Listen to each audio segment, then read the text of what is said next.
A handsome man in a suit walked briskly to his car. On the way, he suddenly shook his head strangely and made a strange sound like a dog barking.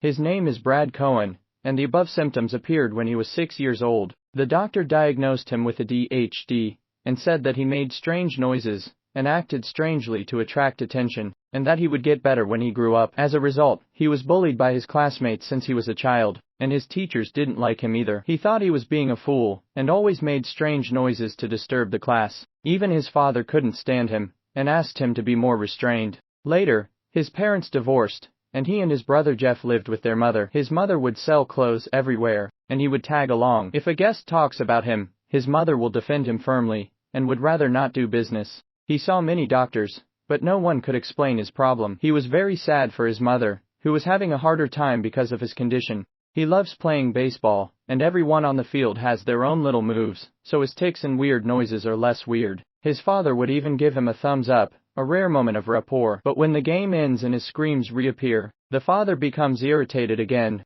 One day, the father announced that he had found a stepmother for the children. Cohen suddenly made strange noises in succession, and the father lost his temper. Cohen felt aggrieved, but he did not blame his father, because his father, like those teachers, only thought his behavior was intolerable. He got good grades, but the school kicked him out because he repeatedly made strange noises in class. His mother explained that he had no control over it, but the principal didn't believe it, and asked her not to make excuses for him. The mother was so angry that she left the school, and went straight to the library, borrowed many medical books. After many days of research, her mother concluded that Cohen actually suffered from Tourette syndrome, a neurological disorder in the brain that is as uncontrollable as sneezing. His mother was very sad that there was no cure for the disease. Cohen comforted her and said that it would be okay even if he got sick. Cohen later told his father on the phone that now his father finally believed him. When he was 12 years old, his mother took him to a mutual aid group for patients with Tourette syndrome, hoping that he could learn how to live from his fellow patients. But the common practice of these people is to avoid society and hide at home, so the mother had to take Cohen and leave early. Cohen was determined not to be like those people.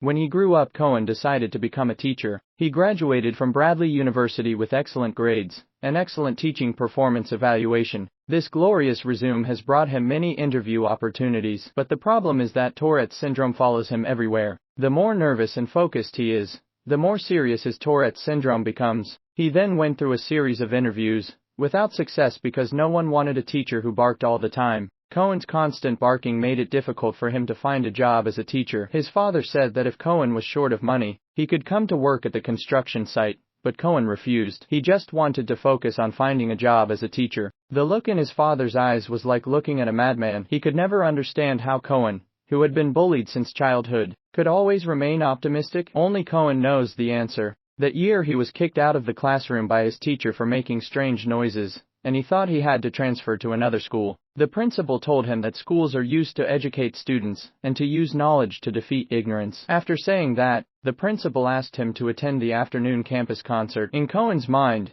this was not the place he should be. His strange noises only attracted the attention of everyone in the audience, but the principal invited him to the stage at the end of the performance. On stage, Cohen introduced Tourette syndrome, saying that it was out of control and that he wanted to live like a normal person. Cohen walked off the stage, making strange noises continuously on the way, but this time no one laughed, and instead responded with warm applause. Cohen laughed, and the strange noises in his mouth stopped. This is the result of education. From this point on, Cohen made up his mind to become a teacher with or without Tourette syndrome, but the interview was repeatedly frustrated. At the saddest moment, he burst into tears in the car. But after crying, he figured out one thing: different schools have different philosophies. Regardless of whether he has Tourette syndrome or not, the most important thing is to find the right school. He circled all the schools on the map that he had not interviewed for and tried one by one. At the same time, in order to earn money, he worked part-time at his father's construction site doing manual labor. Once a job is found,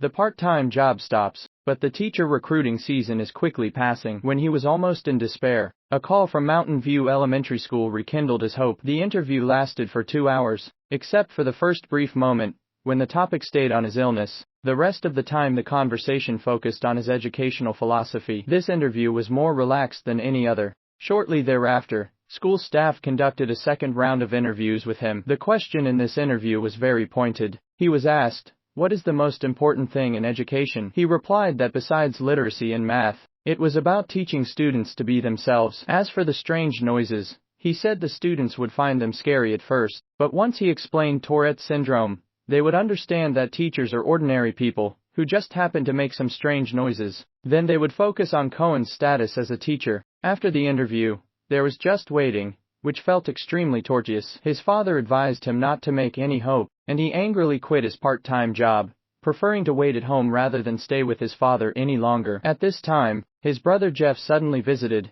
and asked him to play golf together. This was an opportunity provided by his father. Jeff also wanted to persuade Cohen to reconcile with his father while they were playing golf, but the opportunity ended before it even began. The golf course manager thought Cohen's strange noise would disturb other people, and soon drove him away. Jeff wanted to complain for him, but he stopped him. Although he failed to play golf, Cohen's mood was much better. The appearance of his younger brother let him know that he was still cared about. Then Mountain View Elementary School finally called, and he was admitted. The principal said that the school has been teaching students to never let anything get in the way of their lives, so the school should lead by example. Cohen was placed in the second grade, and students were drawn from other classes, but the school only signed a one-year contract with him. Can he make good use of this year and achieve convincing results? Cohen is always barking, but that doesn't stop him from dating girls. There was a girl who had a great conversation with him, and he told her that his lifelong ambition was to be the mascot of the Warriors, Homer. But this pleasant date ended when he said goodbye,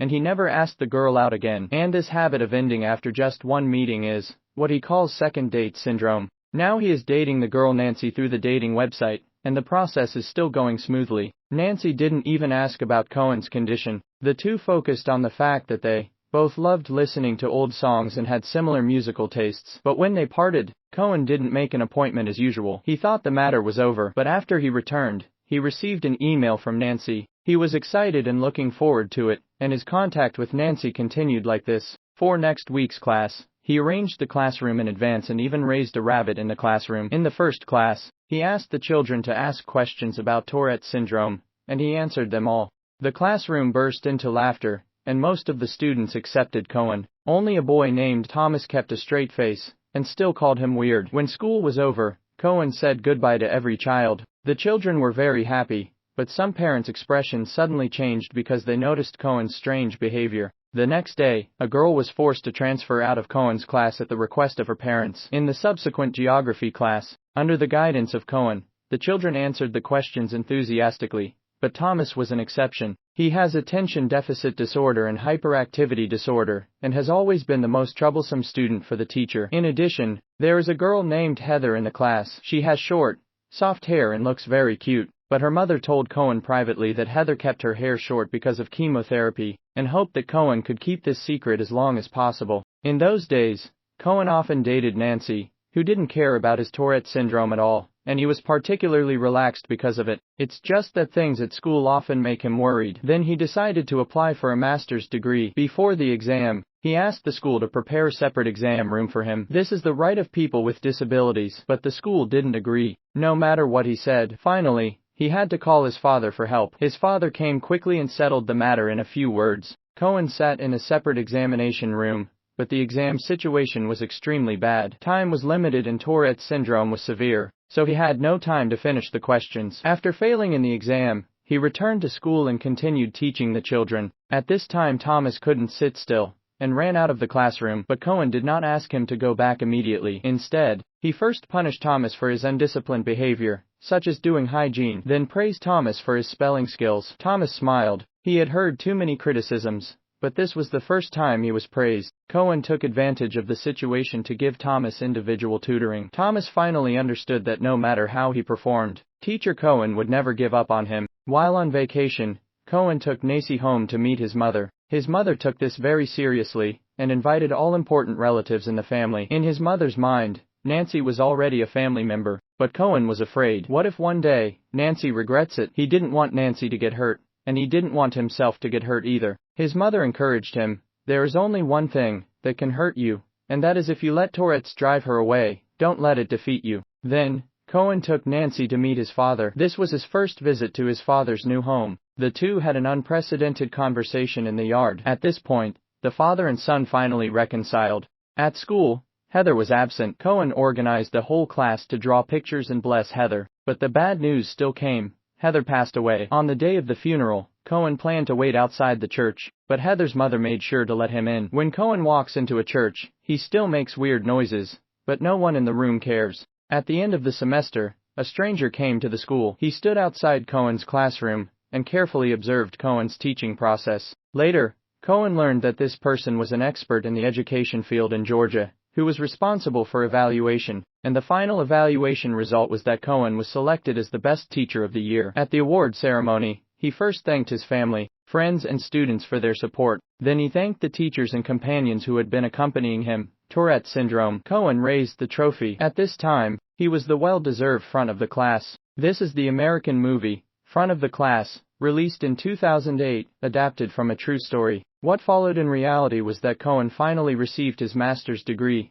and fulfilled his lifelong wish to play the Atlanta Braves mascot, Homer. He and Nancy married in 2006 and live together in Atlanta. He will continue to live here and do what he loves, teaching. No matter how much encouragement you say, it's not as effective as witnessing a real experience of ordinary people's counterattack. Cohen used his own actions to prove the simplest inspirational saying, "Don't be knocked down, persevere to the end." It doesn't matter if he is born with uncontrollable screams. Tell people that as long as he accepts his weirdness will be alleviated. In this way, he shows his flaws without hesitation. After he adapts to the surrounding environment, he will be able to focus more on what he wants to do, accept flaws, and those attacks on flaws cease to be a problem. Without the distraction of additional questions, you can focus on what you want to do. Persistence is simple to say, but there is actually a premise behind it. Accept those shortcomings. Deal with the small problems that may disturb you first, and then persistence will be a matter of course. In the end, Cohen lived like every normal person around him,